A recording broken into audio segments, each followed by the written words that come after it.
Shalom. First and foremost, I'm going to say, Call Halal Yahweh Ba'ashim Yahushai, Ba'ashim Recha HaKodash, and double honors to the elders and apostles of Great Millstone, who taught us this truth and rule well, and Shalom to the hopeful elect, Yahweh Ba'ashim Yahushai Barakatham. It's the brother Kazar from the Meneval 12 West Coast, coming back at it again with another lesson, and the title of this lesson is going to be, These Natural Disasters Are from the Lord. All right, and all a natural disaster is judgment from on high through the operation of the elements. All right, because the Lord, he controls all that. All right, that's why he's all powerful. Okay, and with all the natural disasters that we've seen, with recent times, you got this hurricane, Hurricane Ida that caused a lot of flooding here in Babylon. And they say it's, a couple storms in the Atlantic Ocean, and also too, just a couple days ago, or I don't think it's a couple days, probably, about one day ago, you had that earthquake that happened in Australia.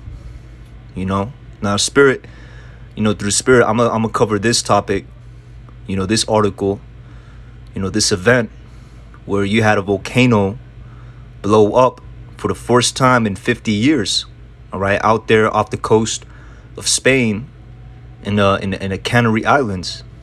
All right, now this, is it just goes to show the times that we are in. All right, that the Lord is visiting the earth which he made. Okay, and he's stirring up a lot of things. All right, he is, how do I put it to you? He's making the cookie crumble, so to speak. As far as these prophecies go, he's getting ready to deliver us out of Babylon, and also to, put the, punish the heathen, punish the wicked.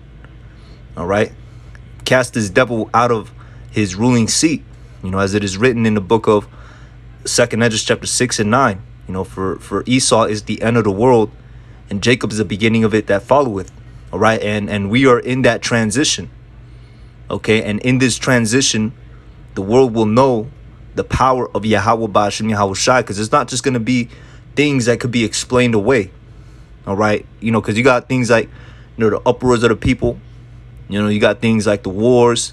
And people chalk it up to, just the wicked nature of man, so to speak. You had this philosopher, or I'm not too sure who he was. But he came out with the term, saying that men are inherently evil, and people chalk it up to that, just the evilness of men, which is not really that. It's really the wickedness of the so-called white man, because a lot of these things are, what I'm saying, they're done by Esau Edom. All right, and it's not just that, but it's also too, on a higher level, Yahweh Ba'ashim Yahushai putting the spirit on these nations to come against each other. But with these natural disasters, all right, these people will know the times that they're in. Okay, they will not be able to explain. All right, okay, you got all these things happening.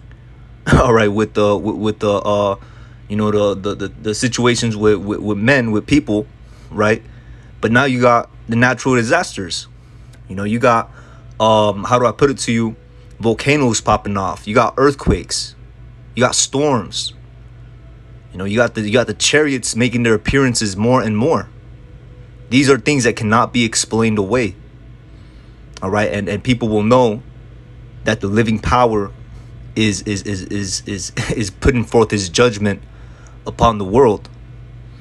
All right. Now, I'm not going to get too much into this article because, first of all, it doesn't really talk about the effect it had on the people. All right, and if anything, it has a rather, a nonchalant tone, dealing with the volcanic eruption. It has a nonchalant tone. Like, for example, I read the second paragraph where it says, from afar, it looks spectacular. The vertiginous fountains of lava, almost 2,000 degrees Fahrenheit, screamed skyward, reaching heights of up to 5,000 feet, nearly twice as that of the Burj Khalifa, the world's tallest skyscraper. And that's the skyscraper out there in Dubai. So these devils, man, they, what I'm saying, they looking at this in a sense of amazement, and all that's gonna be brought low. Okay, all that's going to be done away with, because the Lord is going to bring out monsters that he's going to really bring the pain in Jacob's trouble, right? In that transition, he's going to really bring the pain. Okay, so let's go hit the scriptures. All right, we're going to go with the book of Isaiah. Or matter of fact, we're going to start with the book of Wisdom of Solomon, chapter 7. All right, just to lay down, the stage, the foundation, as to the operation of the elements. Okay, because that's what natural disasters are. They are judgment by ways of the operation of the elements. All right, because its creation consists of the elements. Okay, it consists of the earth, the wind, the fire, the waters. All right, and you might have more things at play that hasn't been revealed to us yet. Hey, sound is an element as well. And these are the things that Yahweh Shem Yahushai has at his disposal to judge the world. Like for example, you hear that thunder, that lightning. You see the flash. That's that concentrated. How do I put it to you? Energy. That's the tumult, if I'm not mistaken. And then you hear that sound. That's that puts fear in people. It puts fear in the animals. So the Lord has his hand in everything. All right, so Book of Wisdom of Solomon, chapter 7, verse 17. And it reads, "For he hath given me certain knowledge of the things that are, namely to know how the world was made and the operation of the elements." You see? All right, because the world, even with everything calm, all right, the elements are still operating. Every element has its purpose. All right, but when the Lord appoints judgment, all right, guess what? If he appoints judgment through natural disasters, all right, he's gonna with it through his power, all right, through the angels, they're gonna operate the elements to fulfill his will, to fulfill his wrath, his judgment. That's why, a quick precept we're gonna get before we get to Isaiah 29. It's the book of Isaiah chapter 13, verse 3, where it reads, "I have commanded my sanctified ones." All right, and it also says, "I have also called my mighty ones for mine anger." All right, now the mighty ones is talking about the angels. All right, and the angels are on the high level. Okay, they control everything. All right, they control, they have the power. I don't want to say they, trying to give them the power. All right, but Yahweh Shem Yahushai, orders them to do his work. All right, to fulfill his wrath. And it reads, "Even them that rejoice in my highness." You see? So angels, as scripture says, they're ministers of fire. So that alone tells you that they have power over such elements, man. They could make the storms, earthquakes, things of that nature. And all of it is done, how do I put it to you? All of it comes from Yahweh Ba'ashem Yahushai. All right, he has the power in all that. Okay, so let's go to the book of Isaiah, chapter 29, verse 6. And I'm not trying to get too deep. We're just gonna hit the points. All right, so book of Isaiah, chapter 29, verse 6, and it reads, "Thou shalt be visited of Yahweh Ba'ashem Yahushai of hosts with thunder and with earthquakes and great noise." You see, that's elements right there. All right, noise. You know what it is to be, what I'm saying, bombarded with a loud noise. You could go death off that. Your ears will bleed. You get shell shocked. Just with the power of noise. All right, it says with storm and tempest. You see, that's the waters. All right, that's the lightnings. The air, the wind, the elements, man. The Lord is no joke. And it says, "and a flame of devouring fire." And when you really read these, when you read these scriptures, man, all right, because one thing is to read, how the Lord is going to raise up, nation against nation. That's powerful in itself. How he, like it says in the book of Proverbs, somewhere in the 20s, the 20th chapter, not the 20th chapter, but in the 20s, how he manipulates the will of the king, roughly paraphrasing. That's a wonder in itself. And then you have the elements, and that just puts an even higher,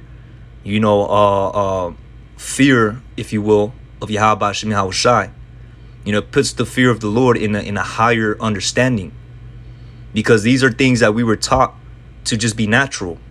It just happened. It just occurred. That's what Esau, in the school systems, taught us, right? But coming into this knowledge, we learned that Yahweh Hashem Yahushai operates everything, and considering the fact that he's bringing these plagues into the world, that he's gonna visit the world with these natural disasters, as we just read, it really puts a new perspective of the fear of Yahweh Hashem Yahushai.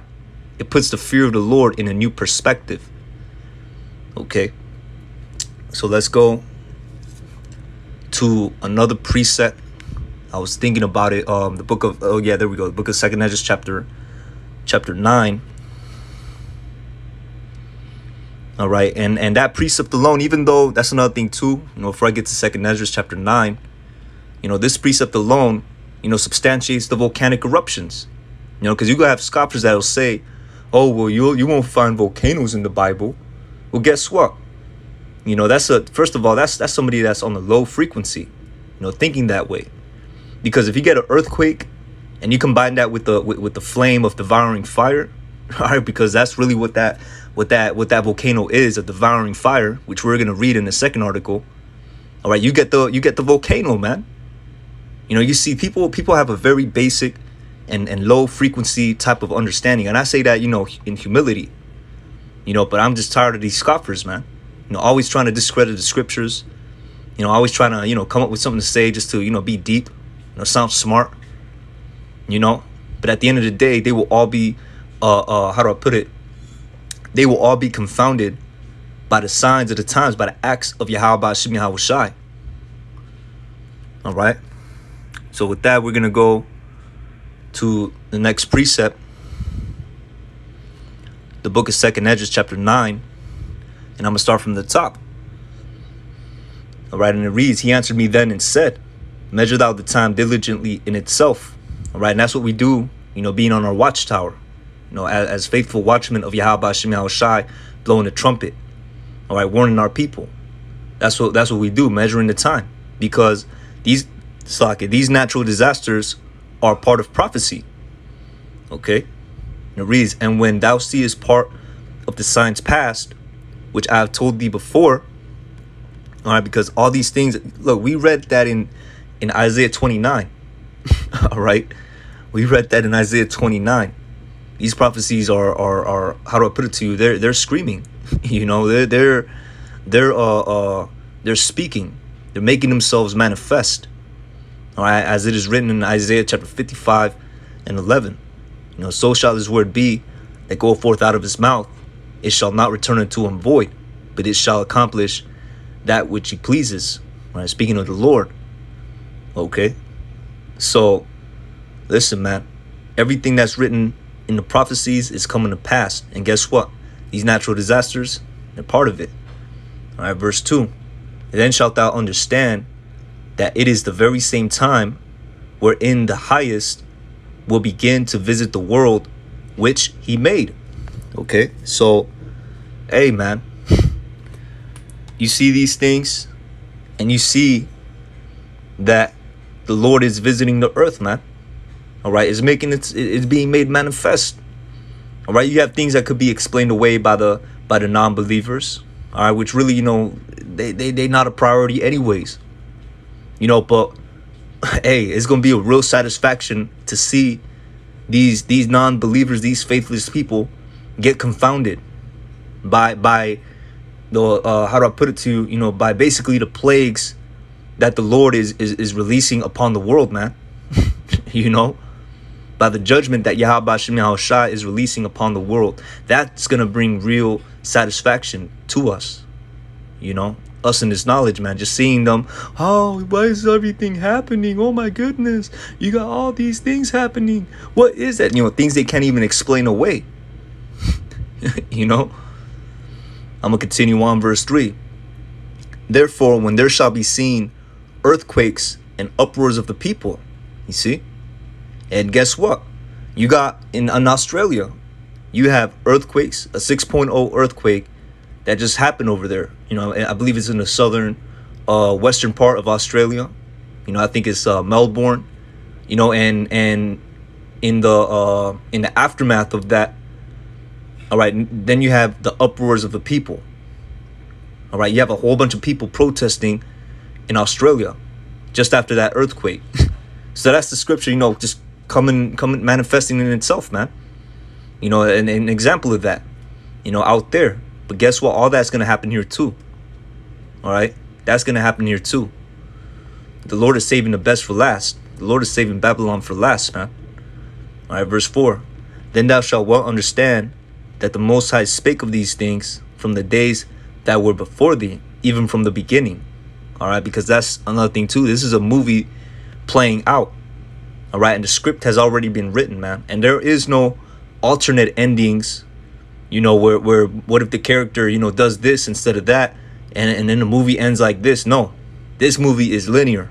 All right, this movie is linear. Verse 5. For like as all that is made in the world had a beginning and the end is manifest. Okay, so that's, what I'm saying, what is being made apparent. All right, that's what is showing itself forth, the end. And what is it the end of? Not the end of everything completely, but the end of the rulership of the wicked. All right, we're looking for the new heavens and the new earth, the new Jerusalem, where we will rule in righteousness forever and ever, because sin is going to be done away with. All right, because we're going to be in those new vessels. All right, where we will, that is incorruptible, pursuant to First Ezra chapter 15. All right, so verse 6. Even so, the times also of the highest have plain beginnings in the wonders and powerful works, and endings in effects and signs. All right, and that's what, through the Spirit I was saying earlier. All right, that, is going to be real, it's going to be so powerful. It's going to be real, it's going to be real satisfaction. It's just, lack of words right now, but it's gonna be real. I'm going to feel real satisfaction. All right, to see these people be confounded by these powerful works, by these effects and these signs.